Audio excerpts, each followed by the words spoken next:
بسم الله الرحمن الرحيم وركنا waxa ugu waaweyn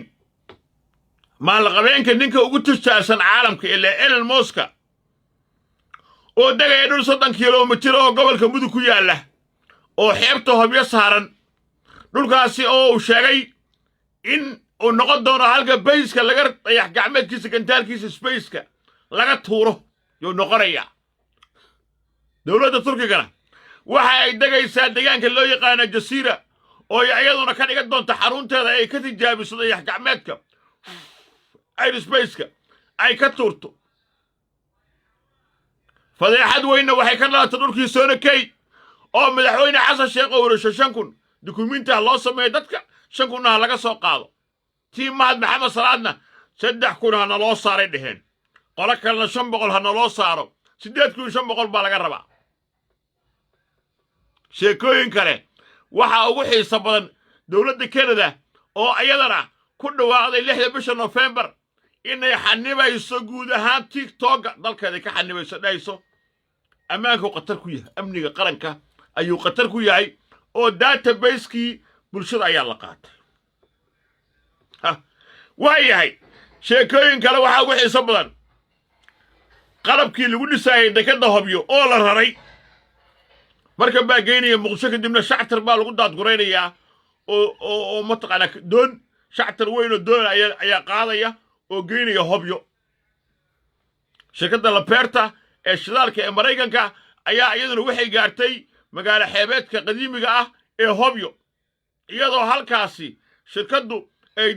dadka deegaanka iyo maamulkooda shirkula leedahay ku saabsan qiimeynta deegaanka shidaalka wuxuu caafimaad darrada u keeni doono sida looga hortagi karo sida ay shirkaddu u dhisayso wadooyinka isbitaalada iyo waxyaabaha muhiimka ah ee adeegga bulshada magaalada Hobyo hase yeeshee shirkaddu ha joogtay guddigii batroolka qaranka ayaa iyaguna tegay oo shir ku leh qaybaha dambe barnaamijka ayaad muuqaalada ku daawan doontaan arrimahaasi waa xasaasi ogow sheekooyin kale ugu xiisaha badan waxa weeye dawladda Mareykanka iyo dawladda Talyaaniga ayaa waxa ay labadaba isku hayaan oo leeyihiin deegaanka Hobyo annaga dagayno sheekooyin kale xiisaha badan waxa weeye dhulka Hobyo oo joogi jira 500 300 waa macnaha magaalada banaankeeda 300 500 kun 2,000 3,000 4,000 aha ayaa iminka leeyahay lama gooyin karaba waa qofka haysata weeye dhul sharciyeysan oo nidaamka soo mara sharciga ah ee mataqaana ee dawladda hoose ee ku haysta warqad ka soo baxay dawladda hoose ee Hobyo warqad ka soo baxday maxkamadda gobolka Mudug warqad ka soo baxday wasaaradda cadaaladda warqad ka soo baxday ilaahay kuma sabadiiday nootaayo qofkii haysata ee GPS uu leeyahay dhulkiisa ayaa la iminka lama gooyin karo qofkii de ku habsatay ee Mooryaamaynaysa lama sheegin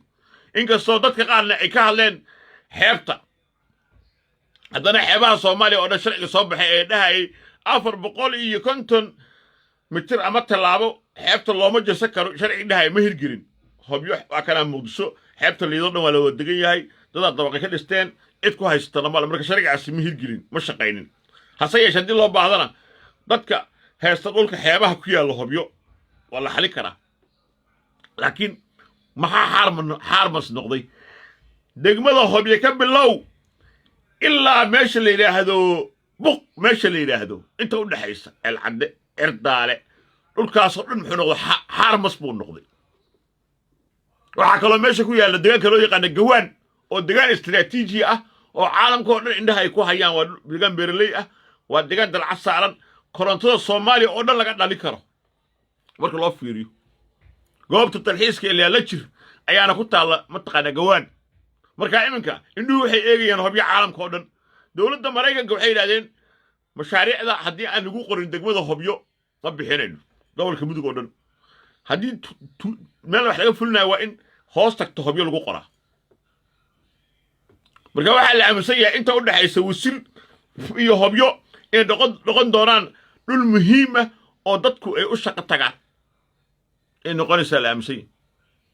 dekada Hobyo shaqadeedu waa bilaabatay inkastoo la sheegay afar ka tirsan ganacsatada beesha cayr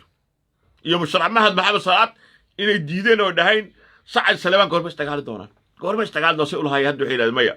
anaga gaan baan dhisanaynaa dacayrna afar waaya ganacsataa iyo mahad maxamed salaad laba hubo waxay samayn doonaan laakiin muhiimaddu waxay tahay sida aniga ii muuqato hobyo qofkii jecel iyo qofkii necba way jeclaan doontaa